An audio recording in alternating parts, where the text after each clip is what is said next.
Baruch Hashem, donc comme je l'ai indiqué, nous reprenons ce court passage de Em Abanim Semecha concernant la paracha de Lech Lecha. Et il y a évidemment un épisode qui est fondamental puisque c'est l'épisode de l'alliance contractée entre Akadosh Baruch Hu et Avraham Avinu, qu'on appelle la Brit Ben Abetarim.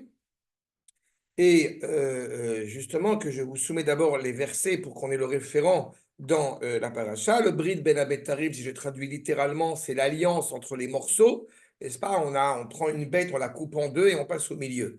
Eh bien, cette alliance qui a été contractée, et qui fait qu'effectivement, eh bien, il y a désormais une alliance incontournable et, comment dirais-je, inaliénable entre Akash Borou et Avraham, et donc la descendance d'Avraham, bien évidemment, à Israël. Vayomer Elav, Kecha li Egla Meshuleshet, Ve'ez Meshuleshet, Ve'ail Meshulash, Ve'to Ve'gozal. Donc, il lui a dit clairement, tu me prends en sacrifice, il y a cette notion des sacrifices, bien évidemment, une vachette, un bovin, un ovin, pardon, un faon, tout cela, encore une fois, âgé, semble-t-il, de 3 ans, et puis une colombe et un pigeon et son oisillon, tout cela, encore une fois, en vue d'être sacrifié pour Akadosh Baruch Hu.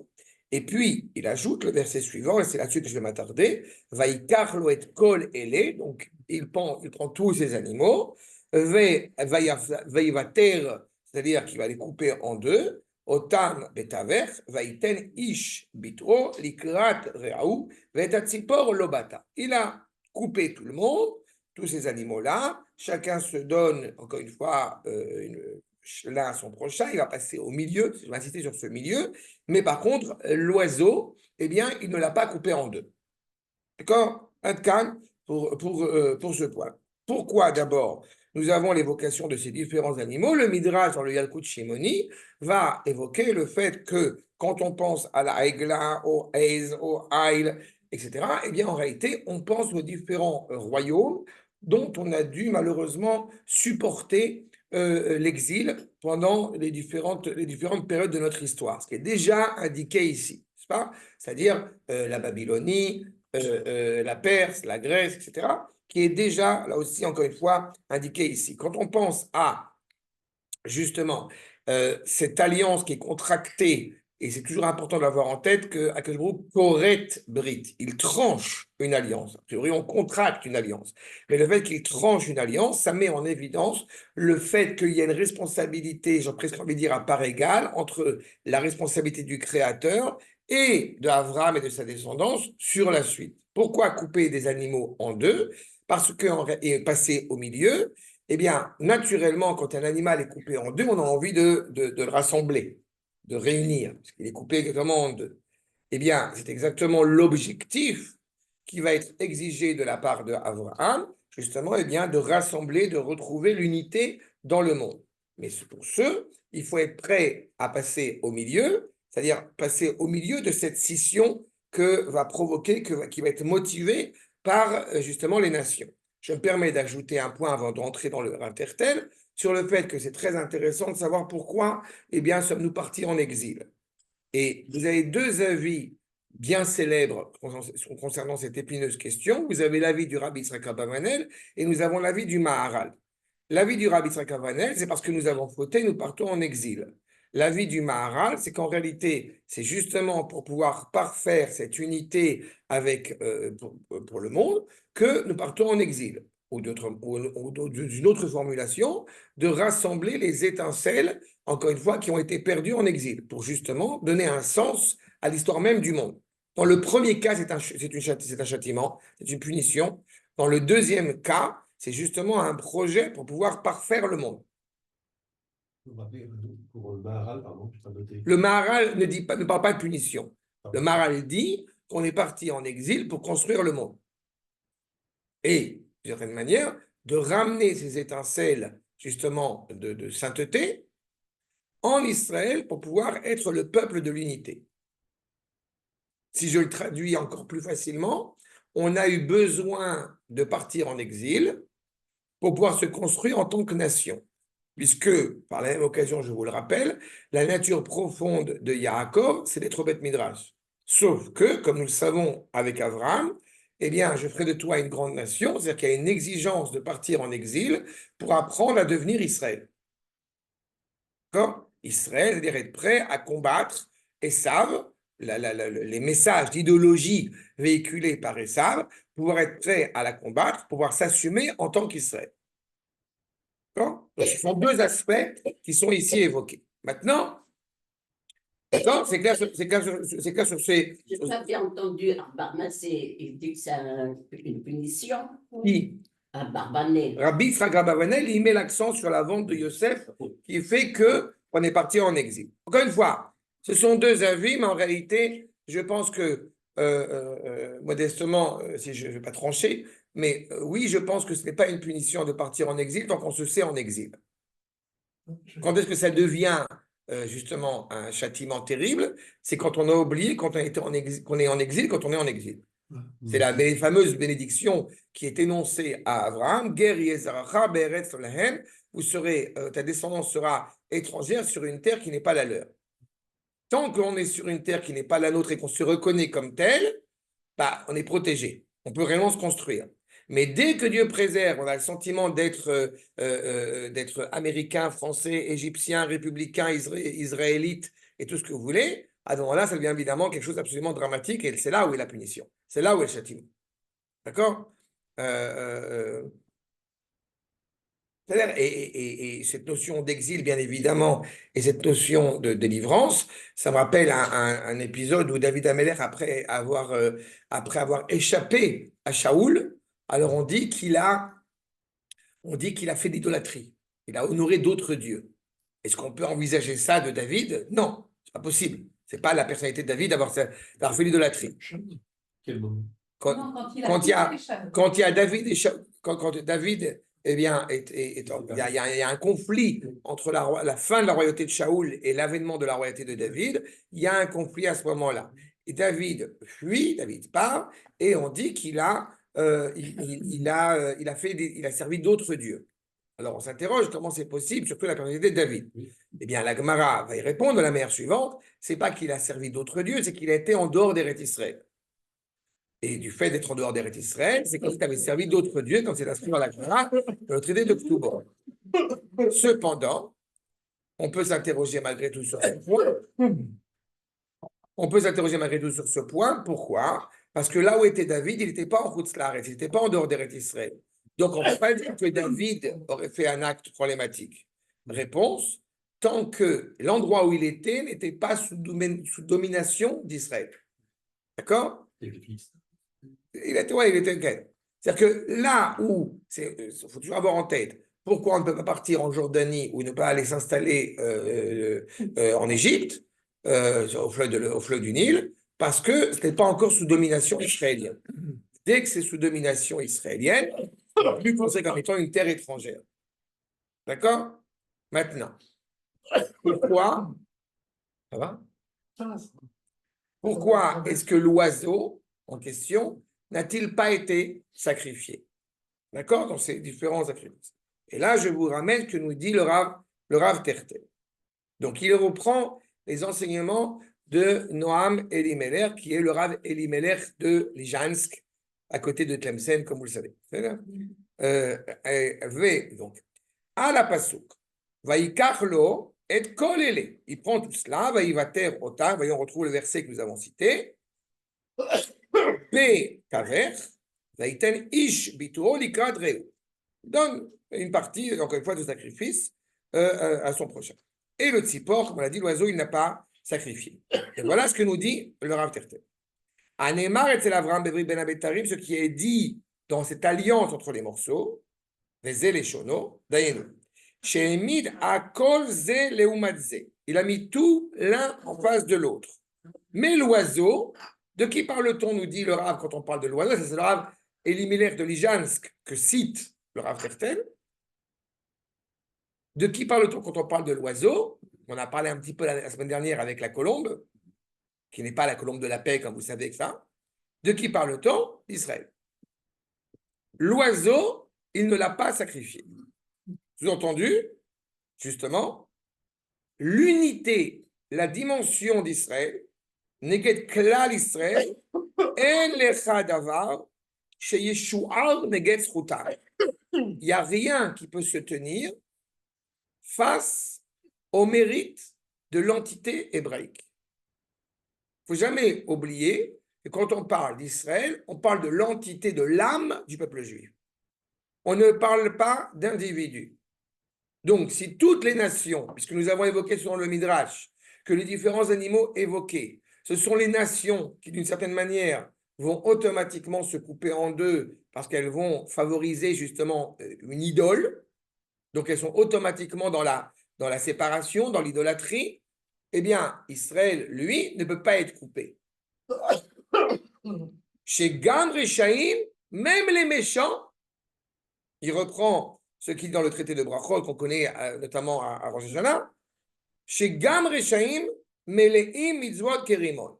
Même les pourris, même les méchants, sont remplis de mitzvot comme la grenade. Et comme j'aime à rappeler sur ce point, on remarquera qu'on ne dit pas comme les grains de la grenade, mais comme la grenade. Pourquoi justement comme la grenade? Parce qu'il n'y a pas un seul élément dans la grenade qui n'est pas utilisé pour le Kodesh. La peau de la grenade, vous vous rappelez, elle est utilisée pour l'encre du Sefer Torah. D'accord? Donc, ça veut dire que tout est utilisé. Donc, même les Rechaïm, du coup, qui sont remplis de mitzvot comme la grenade, eh bien, ils ont aussi une valeur. D'accord? Adkan, ce que dit le Rav Elimelech de Lijansk. Ok. Pourquoi l'oiseau n'est-il pas la colombe qu'on vit dans le premier chapitre? Non, il a dit, parce qu'on a vu, c'est à tort. La colombe, elle est coupée. Non.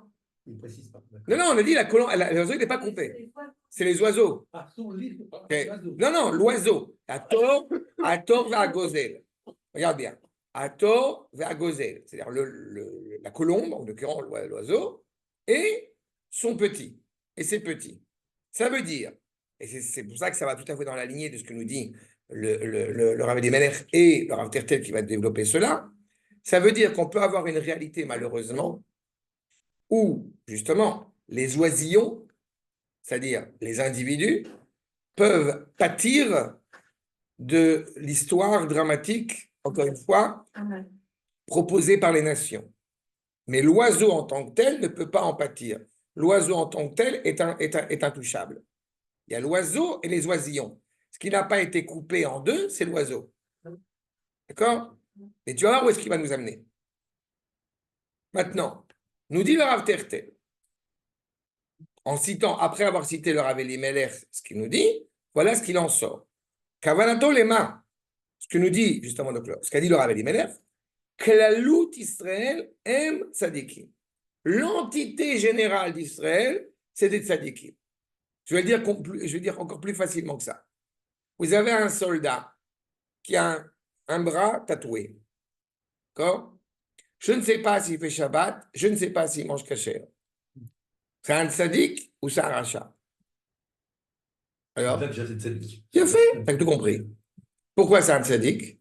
Parce qu'il n'agit pas en tant qu'individu, il agit en tant que représentant du peuple juif. Un soldat n'est pas une réalité individuelle.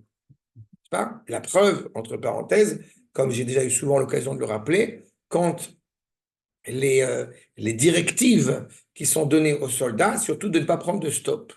Pourquoi? Parce que nos ennemis, aux yeux de nos ennemis, le soldat représente la royauté d'Israël. Un soldat en uniforme n'est pas un être individuel. Il est le tamtsit, la graine de tout le peuple juif. D'accord? À ce sens-là, dans la dimension, justement, tout Israël est tzaddik. D'accord? Bli shum bgam, sans aucun défaut, sans aucune erreur. Comme a dit justement dans la Mishnah, Amer kulam tzadikim. Ton peuple, ce sont tous des tzadikim. Ve'av she'apratim chotim, même si les individus vont fauter, Aval, bichlalut, em tamid kayamim begdushatam, ve'en satan, ve'en pega ra ba'en. même si à titre individuel ils peuvent fauter, mais dans l'entité générale, aucune force diabolique, rien ne peut heurter, ne peut blesser Israël. Vetamid, Suratam, Chakuka, Lemala. Ils ont cette neshama qui les rattache constamment en haut. Et donc, il n'y a aucune mauvaise force qui pourrait nuire à Israël. Je vous répète, toutes ces nations, tous ces empires qui ont essayé de nuire à Israël ont cru vainement qu'ils pouvaient détruire Israël. D'accord? Mais nous avons, j'ai envie de dire, la démonstration que c'est faux. Ce qui est encore plus impressionnant, et c'est toujours bon de le rappeler, c'est que Rav Tertel dit ça, enseigne cela, là où il est. D'accord? Il est conscient de cela dans la fournaise il n'est pas encore parti à ce moment-là, évidemment, dans la Shoah, mais dans cette fournaise-là, il est conscient de cette éternité d'Israël. Adam aprati mekacher atzmo beit kalelut ahi. L'homme individuel s'associe à cette globalité, à cette entité qu'on appelle Israël. Ça veut dire que celui qui a priori a fauté et celui qui n'a pas fauté, de toute façon, qu'est-ce qui va leur donner cette valeur de tzaddik? C'est d'être constamment inscrit, attaché à l'entité générale d'Israël, l'entité globale d'Israël. Voici quelle était donc l'intention d'Abraham Avinu, qui a mis chez Mid Sipor Neged Abetarim. Il a pris l'oiseau face à ces morceaux coupés. Shem Ramzou, Leumot Haolam, comme on a vu tout à l'heure. Tous ces animaux qui ont été sacrifiés sont évidemment l'expression des nations face à Israël. Les nations, on peut les couper en deux, en quatre, en ce que vous voulez. Israël, on ne peut pas le couper. Même l'individu qui voudrait éventuellement penser qu'on puisse le couper en deux, ben, ils se rendent bien compte à un moment donné que ce n'est pas possible. Mais alors, qu'est-ce qui nous garantit justement cette cohésion et cette harmonie au sein du peuple juif? Nous dit le Rav, c'est l'unité. Des bisman shatzipor lobatar veu be'ardut azlo teshoar zchutam ven shlita lesitra achra aliem. Quand l'oiseau reconnaît son unité, alors rien ne peut atteindre le mérite et la valeur d'Israël. Mais si on s'imaginait pendant une seule seconde que en fait cet oiseau, c'est pas un oiseau, donc c'est pas un être vivant, c'est pas un être organique, mais c'est un appareil que on a le puzzle, on a mis l'aile, on a mis la tête, on a mis etc. Si tel était le cas, que Dieu préserve, ça serait dramatique. Parce que ça voudrait dire que nous sommes tout à fait comparables aux nations et que par conséquent, on peut atteindre, que Dieu préserve, Israël. Des kol ha'etzot haraot, tous les mauvais conseils, toutes les mauvais shemiyatzim alenu, tous ceux qui sont encore une fois pas les nécromanciens, mais tous les gens, tous les députés, tous les représentants politiques à l'ONU et ce que vous voulez, et je ne sais qui d'autre encore, qui sont conscients, dans leur grande intelligence, malheureusement, ne sont pas conscients de la valeur réelle d'Israël. Donc, ils pensent Israël comme si on pensait à une autre nation. Ils ne comprennent pas que la nation hébraïque, encore une fois, elle est indiscutable et incontestable. D'accord? Pas vrai, parce que s'ils pensaient qu'on était comme une autre nation, on ne serait pas aussi condamné actuellement. Oui, c'est dans l'autre sens. Non, mais d'où ils veulent. Je te rappelle quand même qu'ils puisent leur force, faut jamais l'oublier, que tous ces ennemis d'Israël puissent d'abord et avant tout leur force, justement, je sais pas, d'un rédacteur en chef d'un journal, par exemple. D'accord? Pour ne citer que lui. Non, j'ai compris. C'est vrai? Mais pas de rédacteur en chef au journal. Non, rédacteur en chef d'un journal qui s'appelle Haaretz, je ne sais pas si tu as entendu parler. Le fait c'est que, encore une fois, ces gens qui ne comprennent pas. Moi, du monde en France, c'est mieux. Les gens qui ne comprennent pas, encore une fois, la valeur incontestable et indétrônable et indénombrable, justement, d'Israël. Parce qu'Israël est une réalité organique. C'est pour ça qu'on ne peut pas couper cet oiseau. C'est ça qu'a voulu ici exprimer Abraham. Zechuta de Abraham, tevatel otam. Tous ceux qui veulent donner des mauvais conseils à l'égard des mauvaises pensées, des mauvais actes à l'égard d'Israël, eh bien, le mérite d'Abraham va annuler tous ces mécréants, tous ces méchants. Justement, à ce moment où tu parles d'unité, depuis un an il se passe des choses en Israël. Depuis un an, il y a très très peu de critiques, comme en Israël, les critiques ça va à tout vent, hein. Mais là, les gens se taisent. Les opposants ne disent pas grand-chose par rapport à C'est ce qu'on ça, a je crois entendu que. avant le 7 octobre. Ok. Bah, écoute, Voilà. je suis heureux de te l'entendre dire. J'exprime un certain désaccord, mais Je sais que tu exprimes, mais moi j'exprime un certain désaccord sur ton désaccord. J'ai des oreilles et j'entends. très bien. Je suis très content pour toi. Ouais, ouais. J'ai pas dit qu'il y a une unité. J'ai dit qu'il y a une unité parce qu'il y a beaucoup moins de folie dans les propos des opposants. Beaucoup moins, c'est Ok. tout. Lapide, c'est fini, il est parti, D'accord. il est allé Je vais maintenant pas, à la télévision. je vais pas insister. J'en ai déjà parlé beaucoup de fois. La réalité, encore une fois, de l'unité d'Israël, c'est la révélation la plus authentique de ce qu'est Israël. C'est pas quand ça va mal, eh bien, automatiquement, le peuple s'unit. D'accord? Écoute-moi juste au bout, je t'en Oui, supplie. Ça, c'est faux. D'accord? Au contraire, quand malheureusement il y a des drames, alors soudain on voit le vrai visage d'Israël.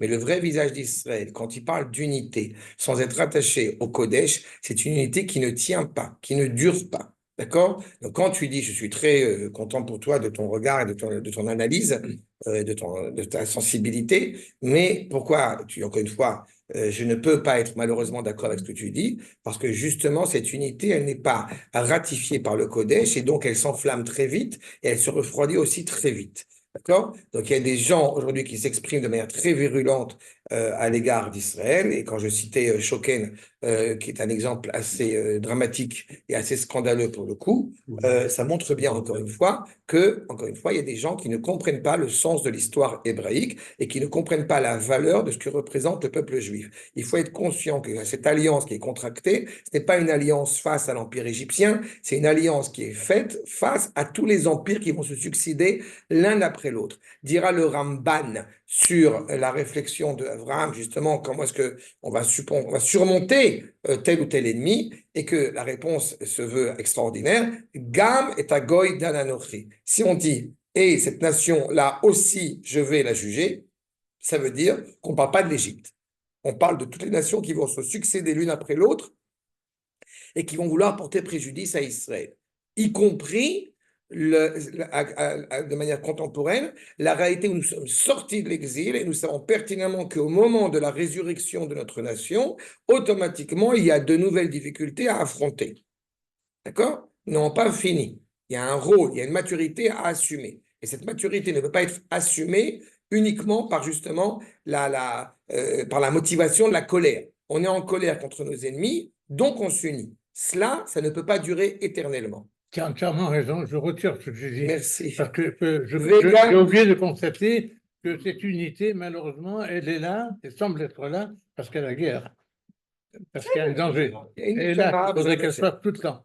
En tous les cas, Vegam lo ishletu, nous dit le Rav, Vegam lo ishletu bemamonam chez Israël. Grâce à Abraham, grâce à cette prise de conscience, encore une fois, de la nation hébraïque qui est rattachée automatiquement à Kadosh Baruch Hu, ces nations n'auront aucun contrôle, ni même sur nos biens, sur notre argent, notre économie. Pourquoi? Parce que Sruta d'Avraham et Gena Alehem. Il faut être conscient que quand Abraham il est face aux nations, face au monde entier, le monde entier le reconnaît comme tel. Nasi Elohim ata betochenu, tu es trop élevé pour nous. Tu es très élevé pour nous. D'accord? Quand Israël s'assume pleinement, on suscite admiration dans le monde. Quand Israël ne s'assume pas, malheureusement, on est décrié et déprécié par le monde.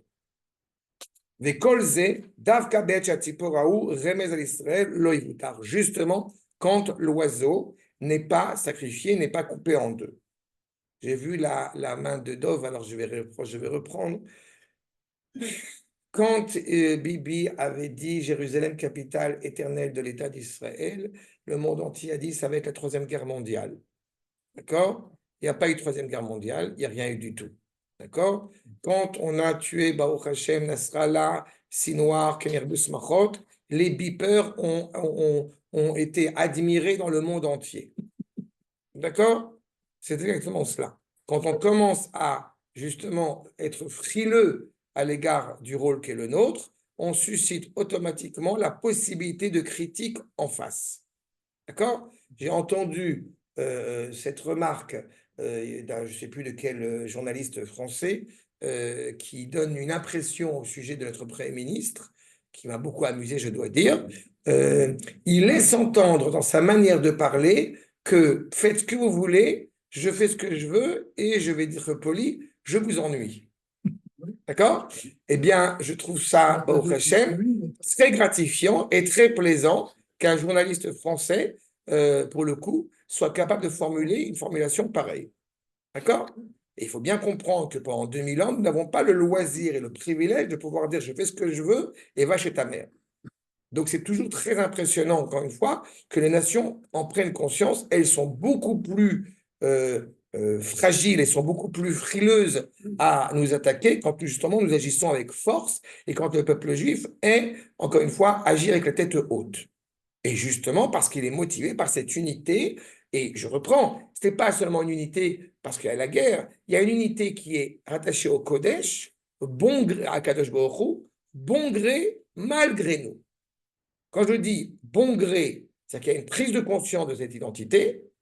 Malgré nous, on a déjà eu de règles de stress depuis la restauration de notre État, bon nombre d'événements depuis l'avènement de l'État jusqu'à aujourd'hui, où on a vu des gens, encore une fois, on va dire avec des mouvances très diverses au sein du peuple juif, et qui pourtant n'ont pas négligé cette unité, pas parce qu'il y avait la guerre, parce que nous sommes fiers d'être juifs. D'où a puisé le juif cette force-là, quelque chose qui est profondément intérieur à lui.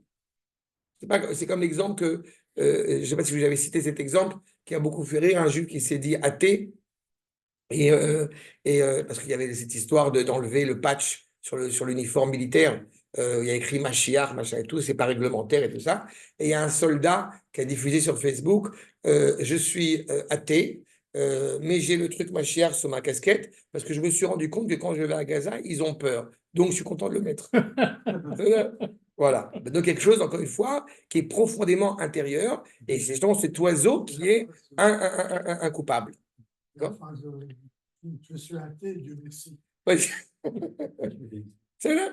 Mais voyez, encore une fois, ce que dit le Rav Tertel. Be'et sheklalut Israël ou bichlal echad shalem, quand le Ham Israël, il est, encore une fois, entier, un, complet, velo yivater le betarim, et donc il ne va pas être séparé en plusieurs morceaux, as kocham gadol, ven satan, ven pegara.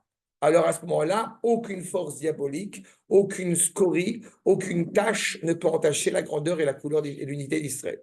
Mais pour cela, il faut qu'on assume pleinement, et je ne sais pas où est-ce qu'ils vont chercher tous les journalistes à travers le monde, ces Israéliens qui sont profondément, comme disait Otto Feringer, cette haine de soi absolument abominable. Je ne sais pas où ils vont les chercher, parce qu'ils en trouvent toujours un supplémentaire. C'est comme j'ai vu sur YouTube, j'ai regardé 5 minutes, ça m'a déjà fatigué, une émission de débat entre juifs, ces juifs anti-sionistes, avec notre ami Siboni et toute la clique là-bas. C'est impressionnant comment est-ce qu'on peut avoir autant de force. Oui, Madame Siboni, oui, c'est à la fin. C'est impressionnant comment est-ce qu'on peut avoir autant de venin, je n'ai pas d'autre mot, à l'égard, encore une fois, de son propre peuple, de sa propre terre, en tant que juif. Ben voilà, c'est ce qui peut créer que Dieu préserve justement ces oisillons qui peuvent en pâtir. Mais au niveau de l'unité, c'est pour cela que l'oiseau, à la différence des autres animaux, n'a pas été coupé en deux. D'accord? Adkan, c'est clair? Il n'a pas parlé de Bereshit dans le même propos. Il n'a pas traité cette paracha. Ah, c'est parce que j'ai commencé après les fêtes. C'est pour ça. D'accord? Il en a parlé. C'est sûr qu'il en a parlé. On attendra pour le Bereshit l'année prochaine. Pas de Kharab chez nous. Parce qu'une nana comme ça, il faudrait lui mettre. Je sais. Tu as raison. Qu'elle puisse pas être enterrée chez les Juifs. Tu as raison. Mais je peux te dire un truc.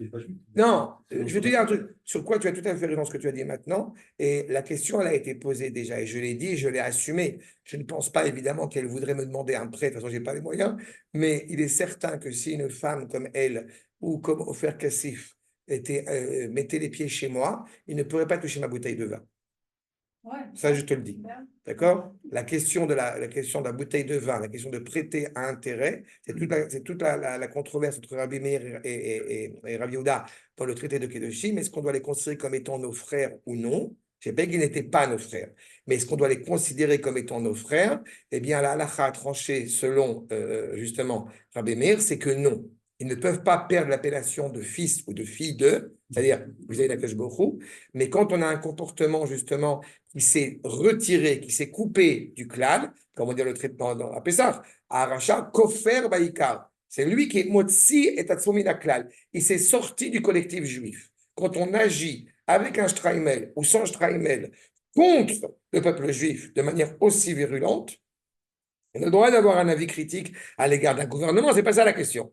Mais à partir du moment où nous œuvrons contre l'essence même d'Israël, cela, bien évidemment, te sort automatiquement du peuple. Il ne faut pas oublier que dans sa grande sagesse, cette dame, que je ne connais pas encore une fois, j'ai découvert parce que j'ai vu des propos qu'elle tient qui sont absolument affligeants, cette grande dame a quand même dit que la date d'invention du sunnisme. Enfin, je trouve ça génial quand on rentre dans la paracha de Lech Lecha avec Avraham Avinu, de dire que le sunnisme a quand même été inventé. C'est intéressant, je ne savais pas que le mot Tzion avait été inventé, avec tout le respect que j'ai pour Herzl, je ne savais pas que le mot Tzion avait été inventé par Herzl. Pendant une seconde, j'ai cru que c'était un mot qui était de la Torah à la base. Mais excusez-moi de ma bêtise. Vous n'êtes peut-être pas juif, peut-être le nom de son mari. Non, ça, non, ça, je ça, Ibani. on le saurait si c'était. Ah oui.